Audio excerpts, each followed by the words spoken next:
할렐루야. 434장 찬송가 부릅니다.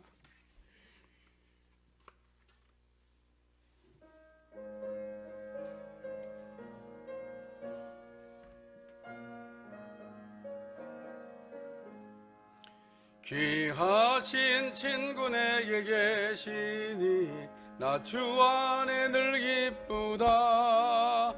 그 피가 내 죄 씻으셨으니 나 주 안에 늘 기쁘다. 나 주 안에 늘 기쁘다. 나 주 안에 늘 기쁘다. 주 나와 늘 동행하시니 나 주 안에 늘 기쁘다. 주 내 짐 대신 지시었으니 나 주 안에 늘 기쁘다. 그 생명 버려 나를 구하니 나 주 안에 늘 기쁘다. 나 주 안에 늘 기쁘다. 나 주 안에 늘 기쁘다. 나와 늘 동행하시니 나 주 안에 늘 기쁘다. 주 은총 매일 내게 더하니 나 주 안에 늘 기쁘다. 악한 죄악에서 지키니 나 주 안에 늘 기쁘다. 나 주 안에 늘 기쁘다. 나 주 안에 늘 기쁘다. 주 나와 동행하시니 나 주 안에 늘 기쁘다. 귀하신 친구 내게 계시니 나 주 안에 늘 기쁘다. 그 피가 내 죄 씻으셨으니 나 주 안에 늘 기쁘다. 나 주 안에 늘 기쁘다. 나 주 안에 늘 기쁘다. 주 나와 늘 동행하시니 나 주 안에 늘 기쁘다. 주 내 짐 대신 지시었으니 나 주 안에 늘 기쁘다.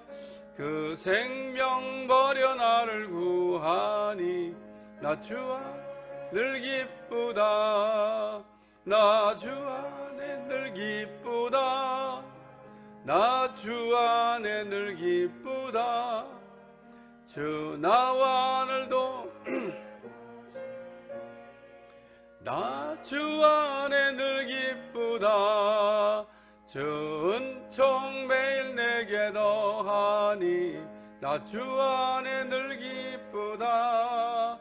그 악한 죄악에서 지키니 나 주 안에 늘 기쁘다. 나 주 안에 늘 기쁘다. 주 안에 늘 기쁘다. 나와 늘 동행하시니 나 주 안에 늘 기쁘다. 하나님 말씀 로마서 7장 7절에서부터 13절 말씀까지, 로마서 7장 7절에서부터 13절 말씀까지 교독하겠습니다. 그런즉 우리가 무슨 말을 하리요? 율법이 죄냐? 그럴 수 없느니라. 율법으로 말미암지 않고는 내가 죄를 알지 못하였으니 곧 율법이 탐내지 말라 하지 아니했더라면 내가 탐심을 알지 못하였으리라.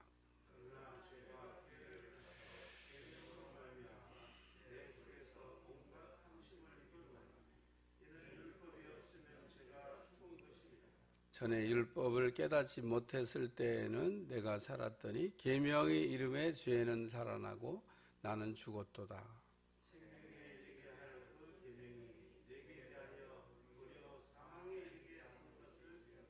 죄가 기회를 타서 계명으로 말미암아 나를 속이고 그것으로 나를 죽였는지라.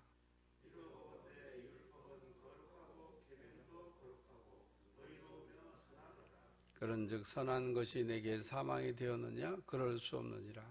오직 죄가 죄로 드러나기 위하여 선한 그것으로 말미암아 나를 죽게 만들었으니 이는 계명으로 말미암아 죄로 심히 죄가 되게 하려 함이라. 아멘. 오늘 말씀 제목 한번 따라서 율법이 죄냐. 7절 말씀 시작할 때 보면 그런즉 우리가 무슨 말을 하리요? 율법이 죄냐? 그럴 수 없느니라. 어제 바울이 남편을 비유로 해서 죄와 그 율법에 관한 설명하는 걸 통해서 은혜를 받았습니다마는, 예수님은 수가성 여인하고 대화를 나눌 때 그 좀 이상한 듯한 질문을 했는데, 내 남편 데려오라. 그러니까 수가성 여인이 나는 남편이 없습니다. 그러고 대답을 합니다. 진짜 남편이 없는 거냐? 지금도 남편이 있어요. 남편을 5씩이나 뒀었고 지금도 남편이 있는데, 예수님께서 그 대답을 들으시고 내 말이 옳도다, 그렇게 칭찬케 하신 내용이 나옵니다. 수가성 여인처럼 우리도 예수님 앞에 어떤 고백을 해야 되냐? 나는 남편이 없습니다 라고 하는 이런 고백을 할 수 있어야 됩니다. 사도 바울이 남편이라고 하는 것을 통해 가지고 죄와 율법에 대한 설명을 이렇게 다루는데, 남편이 살아있을 때 그 여자가 다른 남자와 이렇게 뭐 시집을 간다든지 뭐 부적절한 관계를 한다든지 하면은 음녀가 되지만은, 남편이 죽으면 자유를 얻는다. 남편이 죽은 다음에는 더 이상 속박될 이유가 없기 때문에 자유가 있다. 그래서 우리가 죄에 대해서 자유를 얻었다면, 또 율법에 더 이상 매이지 않는다 그러면은 이제 그 자유가 우리에게 오는데, 어떻게 우리가 죄에 대해서 율법에 대해서 죽고 그 자유를 얻을 수 있냐? 예수님의 십자가의 대속으로 말미암아 우리가 율법의 모든 요구를 다 수용했기 때문에 그 안에서 우리도 예수님과 함께 더불어 죽게 되면 예수님과 함께 살게 된다.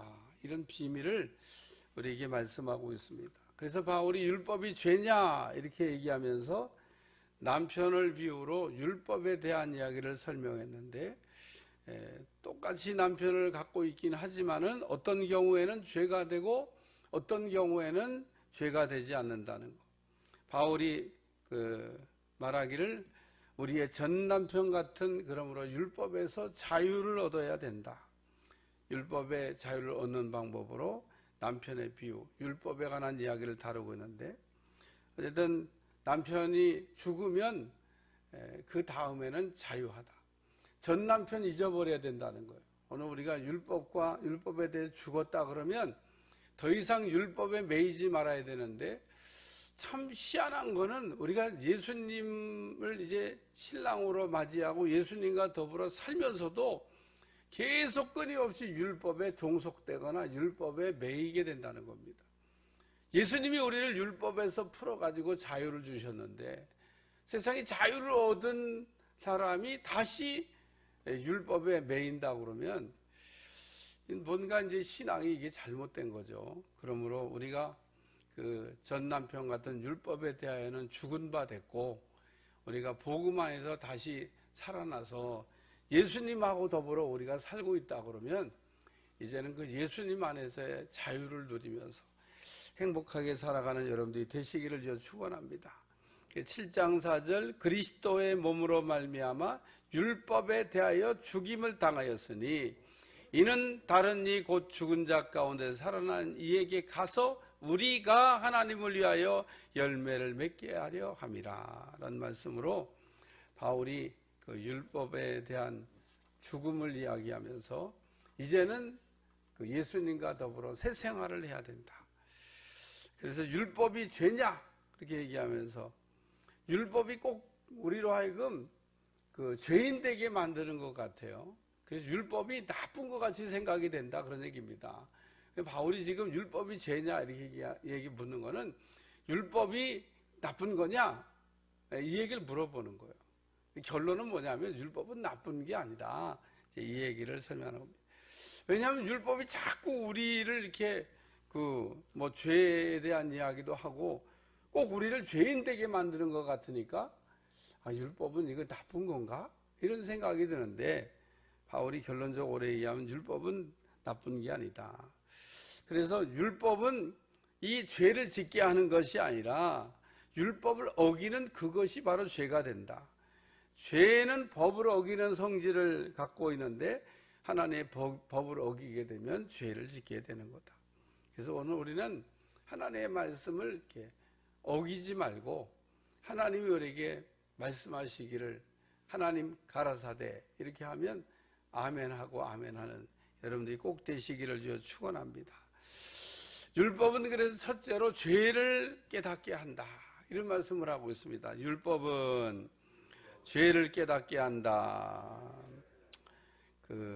여기 말씀의 7절 보면 율법으로 말미암지 않고는 내가 죄를 알지 못하였으리니, 그러면서 율법이 없을 때는 죄를 깨달을 수가 없다라는 겁니다.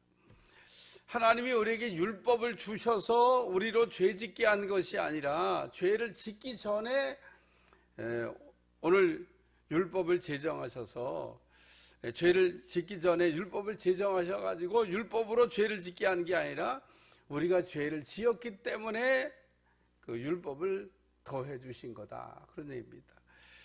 율법은 죄로 인하여 더해진 법이다. 죄를 졌기 때문에 율법이 온 거지, 만약에 인간이 죄를 안 졌으면 하나님께서 우리에게 율법이라고 하는 것을 안 주셨을 거다, 그런 얘기입니다. 우리나라는 건국 이후에 법이 자꾸 많아지고 있습니다.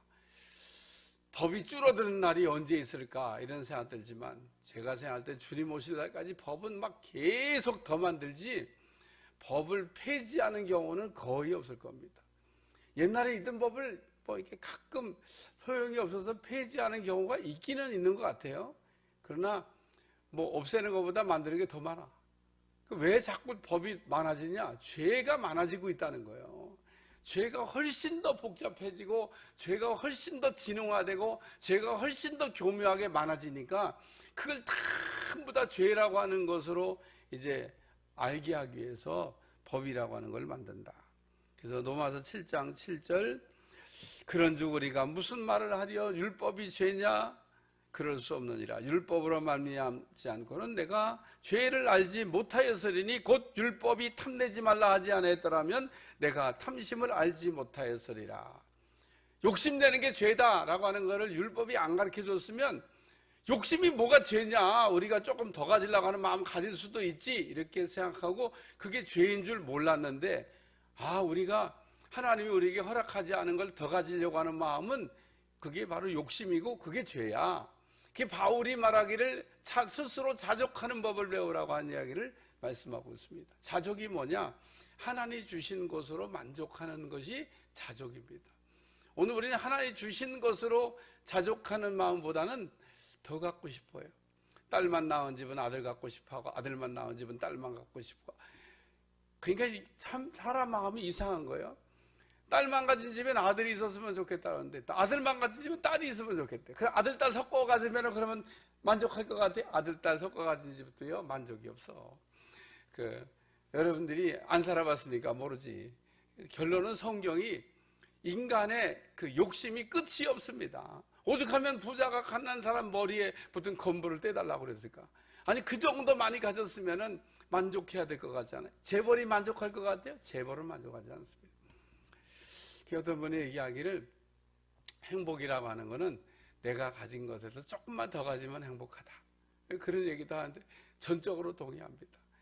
많이도 아니야. 조금만 더 가지면 행복한데 그 조금을 덜 갖잖아요. 조금이 덜 채워지잖아. 그럼 불행하다고 생각해. 그러니까 오늘 우리는 조금 덜 부족해도 조금 덜 채워져도 하나님 이렇게 주신 거에 너무 감사합니다. 그게 자족하는 마음. 행복이 거기서 오는 줄로 믿습니다. 그래서 율법이 없으면 죄를 알 수가 없다는 겁니다. 죄는 몇 가지 성질이 있는데, 죄는 반복하는 성질을 갖고 있습니다. 죄는 단회적으로 절대 끝나지 않는다는 겁니다.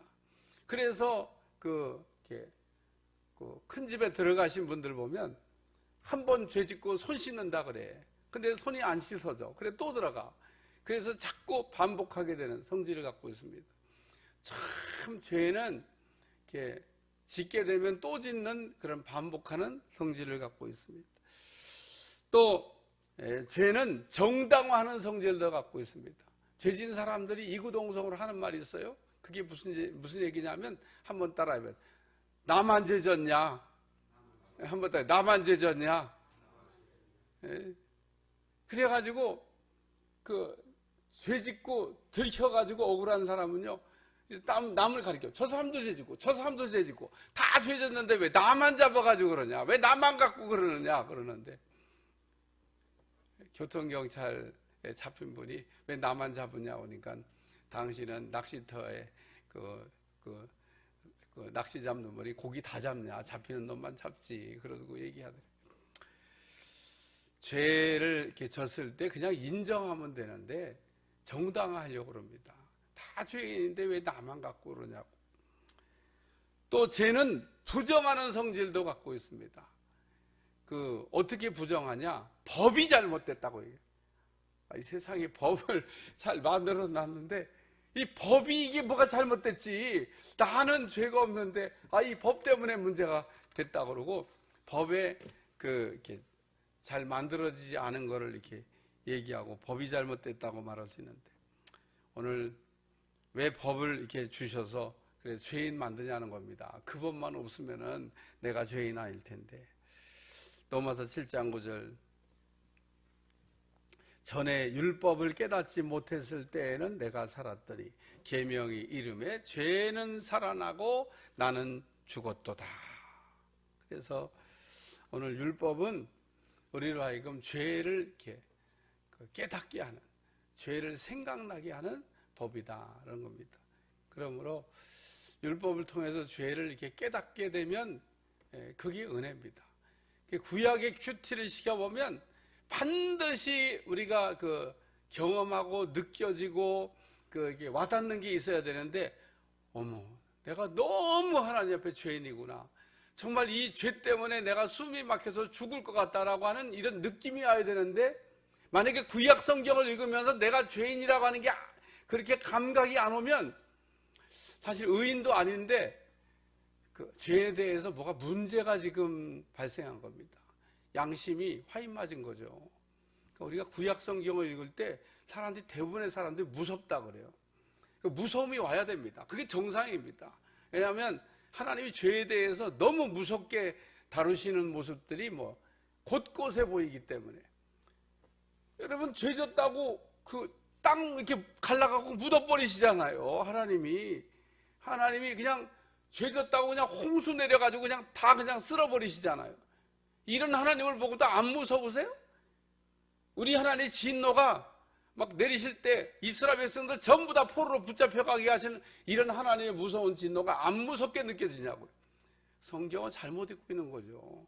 그러니까 구약 성경을 제대로 읽으면 다리가 후들후들 떨리고 덜덜 떨려서 이 진노하시는 하나님 앞에 어떻게 견딜 수가 없어가지고 저한테 상담 온 사람 청년도 있었어요. 목사님, 큐티를 도저히 할 수가 없습니다. 너무 괴로워서, 하나님이 너무 죄를 지적하시는 것 때문에 괴로워서 성경을 읽기가 어렵습니다. 그래서 구약 성경만 있다 그러면 우리는 절망인데, 감사한 건 신약 성경이 우리에게 있다는 겁니다. 그래서 사람들이 한쪽만 읽으면 안 돼. 신약 성경만 읽고 막 은혜 받았다고 막 펄쩍펄쩍 뛰고 막 좋아갖고 막 하는 분들 이렇게 보면, 글쎄, 죄를 우리가 깨닫고 은혜를 받아야 되는데 죄에 대한 깨달음이 없이 은혜만 받았다고 자꾸 얘기하니까 그 은혜가 싸구려 은혜가 되고 감동이 있는 것 같았는데 사라져버리고 우리의 인생에 변화가 없다, 그런 얘기입니다. 죄를 무섭게 깨닫고 내 죄가 엄청 큰데 그 엄청 큰 죄를 용서받았다고 하는 게 정말 느껴질 때 비로소 감격이 있고 감사가 있고 인생에 새롭게 변화가 일어나게 될 줄로 믿습니다. 그러므로 율법은 뭘 하는 거냐? 죄를 깨닫게 하는 거다. 두 번째, 율법은 죄를 숨지 않게 한다. 죄를 드러나게 한다는 겁니다. 죄는 이게 숨는 성질을 갖고 있습니다. 왜 우리가 죄가 있는데 죄인을 모르냐? 숨어 있어서. 그 종기 가운데는 두 종류의 종기가 있습니다. 하나는 겉으로 튀어나오는 종기가 있고 또 하나는 속으로 들어가는 종기가 있습니다. 저는 속으로 들어가는 종기 때문에 군 생활, 그 하사관 교육 받을 때 어려움을 겪었는데 이중고를 겪었습니다. 그냥 온몸에 종기가 났어요. 한 개만 나도 막 못 견디는데 온몸에 종기가 났어요. 그것도 속으로 파고 들어가는 거. 계속 들어가면서 아프게만 하고 붉게 벌겋게 이게 튀어나오면 짜버리면 되는데 속으로 파고 들어가니까 부위만 넓어지고 아프긴 아프고 건드리면 그렇다고 짤 수도 없고 그래서 종기가 겉으로 튀어나오는 종기가 있고 속으로 파고 들어가는 종기가 있는데 이 파고 들어가는 종기는 그 겉에서 보면요 그냥 불구스름한 표시만 나고 건드리면 아프긴 한데 그게 뭐 종기인지 아닌지도 어떤 때는 알 수가 없어요. 그리고 어떤 거는요 그 통증도 없이 속으로만 계속 들어가서 부위만 커져. 그래가지고 아주 심각한 그 이렇게 수술을 하지 않으면 안 되는. 제 등에 하나 있어요. 등에 여기 탄띠 차는 여기 등에 훈장까지 수술했는데 그냥 마취도 안 하고 수술을 하더라고. 군대는 군대는요 희한한 따라요. 빨리 나려면 마취 안 하고 해야 된대. 그렇다고 어떻게 수술했겠어요? 이거를 칼대 갖고 수술했는데 선임 의사가 와가지고 등을 때리라고 하더라고. 그래갖고 등을 막 때리는데 이게 아픈 건지 이게 아픈 건지 알 수가 없어. 막 등을 막 있는 대로 막 때리는데 여기가 더 아파. 여기 아픈 걸 모르겠어. 그랬더니 막 때려갖고 막 여기 너무 아파서 막 이러고 있는데 수술 끝났대. 그래갖고 제가 그렇게 군대에서 수술을 등에 있는 걸 빨리 낫긴 하더라고. 그러고선 막 거즈를 막 한 주먹을 갖다 밀어넣더라고. 얼마나 부위가 크면. 그리고 그냥 감았는데 금방 낫긴 하더라고. 진짜 금방. 어쨌든 우리가 죄가 우리 안에 들어오면 숨어 들어간다. 그래서 알 수가 없어요.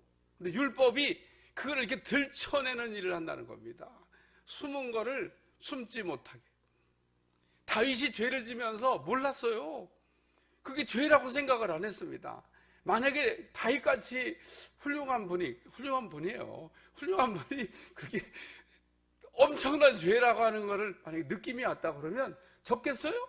안 지지. 나라도 안 졌겠어요?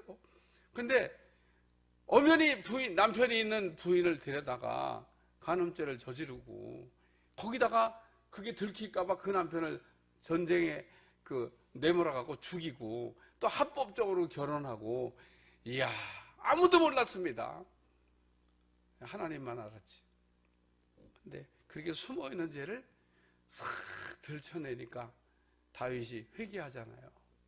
아무도 몰랐는데 아무도 모를 거라고 생각했는데 하나님이 내가 봤다. 하나님이 내가 봤다 그러니까 다윗이 답자 엎드리고 하나님 앞에 회개한 거죠.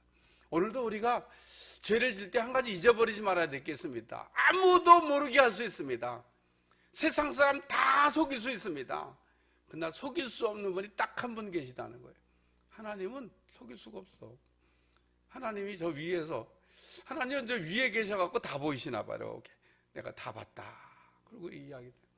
오늘 하나님 앞에서 의인이 없어요. 하나님 앞에 죄인 아닌 사람이 없습니다. 그러므로 죄는 우리 안에 이게 들어오면 깊숙이 파고들고 그리고 이렇게 숨어서 우리가 죄가 없는 것처럼 하는데 오늘 그렇기 때문에 이 숨어있는 죄를 드러나게 하는 거 율법이라는 겁니다. 세 번째, 율법은 죄에 속지 않게 한다는 겁니다. 오늘 우리는 죄에 속는 것도 잘해요. 죄에 속지 말아야 되는데 근데 오늘 율법은 우리 하여금 죄로 하여금 속지 않게. 11절 보겠습니다. 죄가 기회를 타서 계명으로 말미암아 나를 속이고 그것으로 나를 죽였는지라. 그래서 오늘 죄는 우리를 이렇게 속이는 역할을 하는데, 창세기 3장에 뱀이 하와를 이렇게 유혹할 때 뭐 거짓말 한 게 별로 없어요. 뱀이 뭐 엄청 거짓말 한 줄 알죠? 거의 다 거짓말 안 했습니다. 그냥 물어본 거예요. 하나님이 이거 다 동산에 있는 거 다 먹지 말라고 그랬어? 라고 물어봤지. 그게 거짓말 아니잖아요. 그냥 물어본 질문인 겁니다. 다 먹지 말라고 그랬어?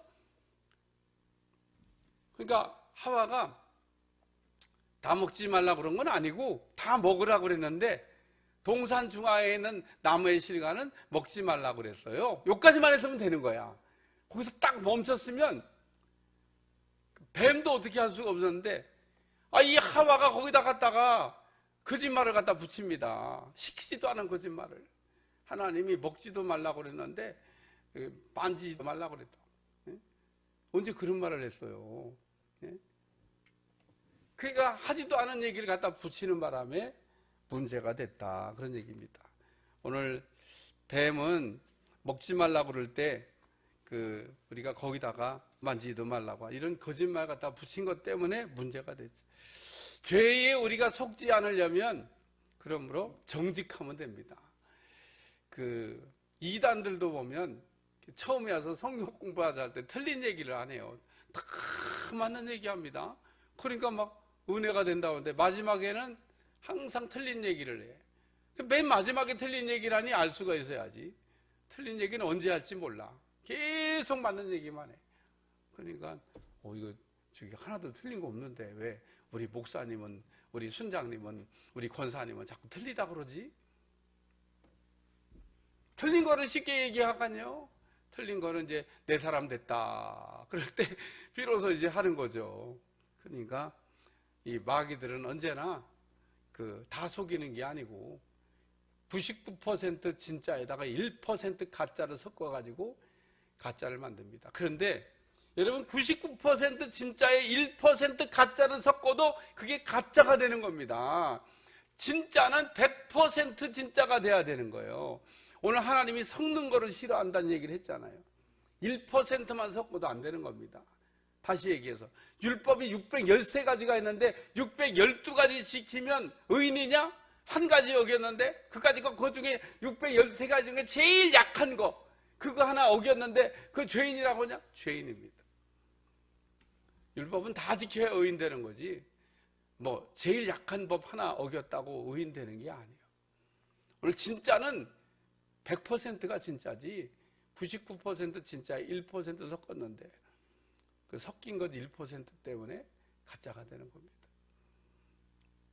오늘 그러면서 결론적으로 이로보건대 율법은 거룩하고 계명도 거룩하고 의로우며 선하다. 그런즉 선한 것이 내게 사망이 되었느냐? 그럴 수 없느니라. 오직 죄가 죄로 드러나기 위하여 선한 그것으로 말미암아 나를 죽게 만들었으니 이는 계명으로 말미암아 죄로 심히 죄되게 하려 함이라.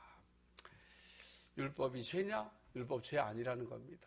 율법은 죄를 드러나게 하고, 율법은 숨은 죄를 알게 하고, 율법은 우리로 속지 않게 하는 이런 기능을 갖고 있는 것들이다 라는 얘기를 설명하면서, 율법이 죄가 아니다. 율법을 통해서 우리를 죄인 만드는 게 아니라 율법을 통해서 우리를 의인 만드시려고 하는 하나님의 놀라운 섭리와 계획이 그 안에 들어있는 줄로 믿습니다. 한번 따라서 율법이 죄냐? 네, 율법 죄 아닙니다. 꼭 그거 하나만 오늘 기억하고 돌아갈 수 있기를 그냥 축원합니다. 기도하겠습니다. 하나님, 오늘도 율법이 죄냐? 오늘 죄인된 우리가 율법을 볼 때 죄짓게 만드는 법 같지만 율법이 죄짓게 만든 게 아니라 죄를 졌기 때문에 율법을 주셨고, 율법을 통해서 우리를 깨닫게 하시고 또 우리의 숨은 죄를 알게 하시며 속지 않게 하시려고 율법 주신 것 감사드립니다. 오늘도 율법 안에서 자유하게 도와주시고 오늘 예수님 그리스도를 통하여 승리하는 종들이 되게 하여 주옵소서. 예수님의 이름으로 기도합나이다. 하늘에 계신 우리 아버지여, 이름이 거룩히 여김을 받으시오며 나라에 임하옵시며 뜻이 하늘에서 이룬 것 같이 땅에서도 이루어지이다. 오늘날 우리에게 일용할 양식을 주옵시고 우리가 우리에게 죄 지은 자를 사하여 준 것 같이 우리 죄를 사하여 우리를 시험에 들게 하지 마옵시고 다만 악에서 구하옵소서. 나라와 권세와 영광이 아버지께 영원히 있사옵소서.